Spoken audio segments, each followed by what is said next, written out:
Student, we'll continue our topic 13.5 amplitude, time period and frequency of vibrations.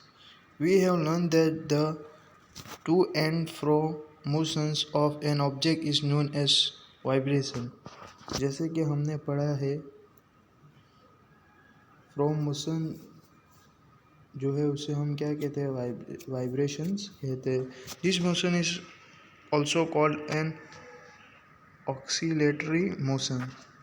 इसको हम क्या कहते हैं ऑक्सीलेटरी मोशन भी कहते हैं.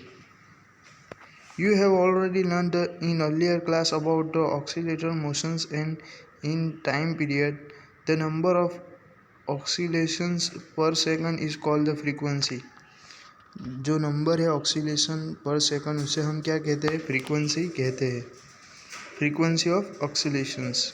Frequency is an express in frequency is an express in hertz. Its symbol is Hz. A frequency of 1 Hz is on the oscillations per second. If an object oscillates 20 times in a 1 second, what would be its frequency? You can recognize many familiar sounds with the since the object producing them. How it is possible? This sound must be different to enable you recognize them. Have you ever thought what factors make them different? आपको क्या recognise करना है sound को जो है since the object producing them, और जो है वो कैसे पॉसिबल होता है साउंड जो है अलग रिकॉग्नाइज होता है. And amplitude and frequency are the two important properties of any sound. एम्यूलिटी और जो फ्रीक्वेंसी है ये दोनों क्या है बहुत इम्पोर्टेंट प्रॉपर्टीज है. Can we differentiate sound on the basis of their amplitude and frequency. तो हम उसको अलग अलग करेंगे. Loudness and pitch. Activity 13.11. Take a metallic tumbler and a tablespoon. Strike the tablespoon. Generate a brim of the tumbler. तो आपको क्या करना है एक टम्बलर लेना है और जो है एक स्ट्रिक लेना है और उसके साथ जो है उसके ऊपर एक्टिविटी परफॉर्म करना है. Thermal ball touching the vibrating glass. तो उसको साथ जितने बार टच करेंगे उतनी बार जो है वाइब्रेशन होता रहेगा. Hear the sound produced now. Bang the sound on the tumbler and hear the sound produced again. Is the sound louder when the tumbler is struck hard? Now suspend a small thermocol ball touching the rim of the tumbler. 13.17. Vibrate the tumbler by striking it. See how far the ball is dispatched. The displacement of the ball is a measure of the amplitude of vibrations of the tumbler. सो ये जो figure 13.17 के अंदर बताया है ये continuous उसके साथ जो अटैच होता रहेगा टच होता रहेगा सो वो वाइब्रेशन होता रहेगा. Now strike the tumbler gently and then a little harder. Compare the amplitude of vibrations of the tumbler in the two cases. In which case is the amplitude larger? तो आपको क्या करना है उसको जो है कौन से केस के अंदर जो है एम्प्लीट्यूड लार्ज होता है वो आपको परफॉर्म करना है.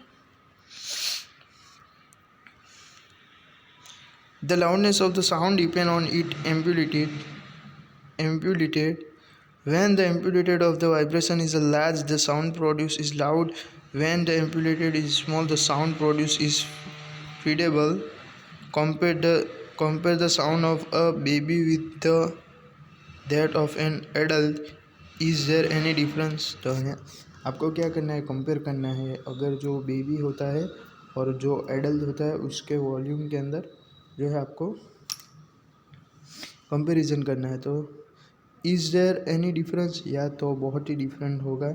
Even if two sound are equally loud the different is some way, let's see how. अगर सेम सेम तो नहीं रहेगा, अलग अलग होगा, लाउड और जो है सम वे डिफरेंट होगा, हम उसको फाइंड आउट करते हैं। The frequency determine the shrillness or a pitch of a sound. If the frequency of vibration is a higher, we say that the sound is a shrill and has a higher pitch. If the frequency of vibration is a lower, we say that the sound has a lower pitch. For example, a drum vibrates with a low frequency, therefore it produces a low pitch sound. तो इसमें क्या है कि ज़्यादातर हम जो बहुत ही slow आवाज़ रहती है उसे हम क्या कहते हैं, पीच कहते हैं। उसका एक एग्जांपल लिया है, अगर ड्रम जो है वाइब्रेट होता है उसकी फ्रीक्वेंसी क्या लो होती है, लेकिन वो प्रोड्यूस भी धीरे धीरे होता है। On the other hand, a whistle has a highest frequency and therefore produce a sound of higher pitch.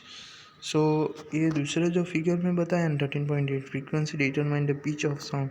So ये जो है विसल, यानी हम जब भी विसल बजाते हैं तो बहुत ही फ्रीक्वेंसी उसकी जो है ज़्यादा बढ़ जाती है, और उसकी but make a higher pitched sound whereas lion makes a low. So यहाँ पर क्या बताया है कि जो बर्ड होता है वो हायर पिच यानी ज़्यादा साउंड करता है, उसकी फ्रीक्वेंसी ज़्यादा होती है, और जो लायन है उसकी lion is a very loud while the sound of the bird is quite feeble. Every day you hear the voice of the children and adult, do you find any difference in their voice. हाँ, तो हमें रोज़ाना जैसे कि adult और बच्चों की आवाज़ सुनते रहते हैं तो उसके अंदर क्या है, ज़्यादातर डिफरेंस आता रहता है। कैन यू से that the frequency of the voice of a children is the highest than that of an adult? Usually the voice of a woman has a higher frequency than that of a man. So हम यहाँ stop करते हैं, next video में continue करेंगे।